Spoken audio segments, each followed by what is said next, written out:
Chief minister KCR की तरक्याती और फलाही स्कीमात पर मौसर अमल आवरी से मुतासिर होकर मुल्क के मुख्तलिफ रियासतों से ताल्लुक रखने वाले मुख्तलिफ सियासी जमातों के कायदीन की बीआरएस पार्टी में शमूलियत का सिलसिला जारी है और चुनांचे बीआरएस इंचार्ज हल्के चारमीनार मोहम्मद सलाउद्दीन लोधी की ज़ेर क़यादत जयपुर राजस्थान से ताल्लुक रखने वाले वफूद ने वज़ीर दाखिला मोहम्मद महमूद अली से मुलाकात करके बीआरएस पार्टी में शमूलियत इख्तियार कर ली। इस मौके पर वज़ीर दाखिला मोहम्मद महमूद अली ने बीआरएस पार्टी में शामिल होने वालों को गुलाबी खंडवा पहनाकर पार्टी में खैर मकदम किया और बीआरएस में शामिल होने वालों में शहाब लोहारा अगवान और मोहसिन खान लोहार अगवान और हाजी रईस लोहार अगवान और मोहम्मद सिराज लोहार अगवान के अलावा दीगर शामिल हैं।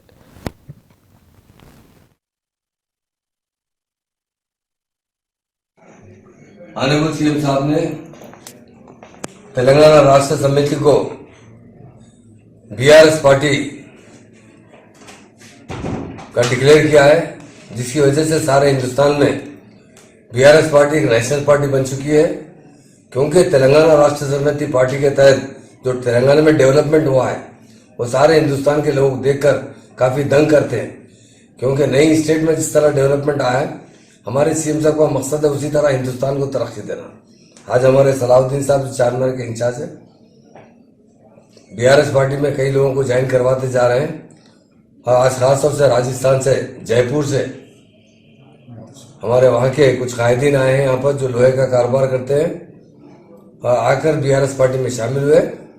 जैसा जैसा पार्टी का प्रोग्राम बढ़ते जाएगा हम इन्हें इन्वाइट करेंगे और ये पार्टी सारे हिंदुस्तान में बहुत तेजी से लोगों में पार्टी के बारे में बड़ी जुस्तजू है कि आखिर बीआरएस पार्टी किस तरह लोगों को अमन और तरक्की फराहम कर सकती है। क्योंकि एक मिसाल है तेलंगाना की। लोग कहते हैं कि गुजरात मॉडल तेलंगाना मॉडल के सामने बिल्कुल जीरो है।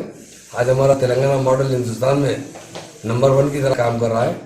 उसी तरह काफ़ी लोग काफ़ी जुस्तजू के साथ